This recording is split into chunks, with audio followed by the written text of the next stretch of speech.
আপনি কিন্তু চাইলে আপনার নিকাবটা খুলে নিতে পারেন। আপনার কি কোনো সাহায্য দরকার? আচ্ছা, কথা বলতে প্রবলেম কি বলেন আমাকে। আপনি আবার আমাকে বিরক্ত করতে এসেছেন, আপনি প্লিজ চলে যান। আপনাকে দেখে অনেক বিপদগ্রস্ত মনে হচ্ছিল, তাই মনে হচ্ছিল আপনার কোনো সাহায্য দরকার। এই শহরে তো নানান ধরনের মানুষ থাকে, ভালো মানুষ খুঁজে পাওয়া খুব কঠিন। ঠিক আছে, আপনি সাবধানে থাকবেন। শুনেন, আমি আসলে বাসা থেকে পালিয়ে এসেছি। তারা আমার বিয়ে ঠিক করেছে অন্য একটা জায়গায়, আমার অমতে। বুঝতে পেরেছি। তাহলে আপনাকে কিভাবে সাহায্য করতে পারি আপনি বলুন। আপনি কি কয়েকদিনের জন্য আমার একটু থাকার ব্যবস্থা করে দিতে পারেন? আপনি একটু দেখেন না প্লিজ। এভাবে মেয়েটাকে একা রাস্তায় কিভাবে ফেলে যায়? এই প্রথম কোনো মেয়েকে দেখে একটাকে এতটা ভালো লাগছে, তাছাড়া একটা মায়াও কাজ করছে। বাসায় নিয়ে যাবো? আচ্ছা, আপনি কিছু না মনে করলে আপনি চাইলে আমার সাথে আমার বাসায় যেতে পারেন।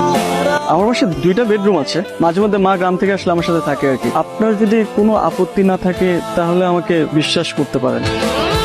হাতে এটাকে নানি নাকি? গ্রাম থেকে নানি রেডি আইছেন? ওয়াইফ রোশা। কি আপনার ওয়াইফ? মানে আপনি তো ব্যাচেলার, আপনি বিয়ে করলেন কবে? আরে এবার ছুটি দিয়ে যে বিয়েটা সেরে ফেললাম আর কি। আমাদের তো কিছু বললেন না। এটাই আমার বাসা, 2টা বেডরুম আছে। ওই পাশের রুমটা আমি থাকি আর এই পাশের রুমটা মোস্ট অফ দ্য টাইম খালি থাকে। আপনাকে আমি কি বলছিলাম, আপনি ফ্রেশ হয়ে রেস্ট করবেন। আপনি বাসা গুছিয়ে রেখেছেন কেন? আমি একদম অগোছলো থাকতে পারি না। আচ্ছা, এখানে আমাদের দুপুরের খাবার, বাজার আর মেয়েদের কিছু ড্রেস আছে। আপনি পরে যে পছন্দ করে কিনে নিতে পারবেন, কোনো সমস্যা নেই। আপাতত এখান থেকে একটা পরে নেন। আপনি এত সকালে উঠে গেছেন? আপনি না কালকে বললেন যে আপনার অফিস আছে সকালে, সেই জন্য আপনার ব্রেকফাস্ট রেডি করে দিলাম। আসেন ব্রেকফাস্ট করে নেন। আপনি এত কিছু কেন করতে গেছেন? আমি তো সকালে খাই না, অফিসে যে চা অথবা কফি একটা খেয়ে নিই, ওটাই সকালের ব্রেকফাস্ট। আপনি হালকা কিছু খেয়ে নেন। এটা কি? আপনার টিফিন বক্স। আমি তো অফিসে টিফিন বক্স নিয়ে যাই না। তো আপনি লাঞ্চ করবেন না? ধরেন আমি বাসার খাবার খেলাম, এখন বাসার খাবার যদি আমি অফিসে নিয়ে যাই, তারপর যদি আমার কলিগরা বলে যে বাসার খাবার কই থেকে আসলো, তখন আমি তাদেরকে কি বলবো?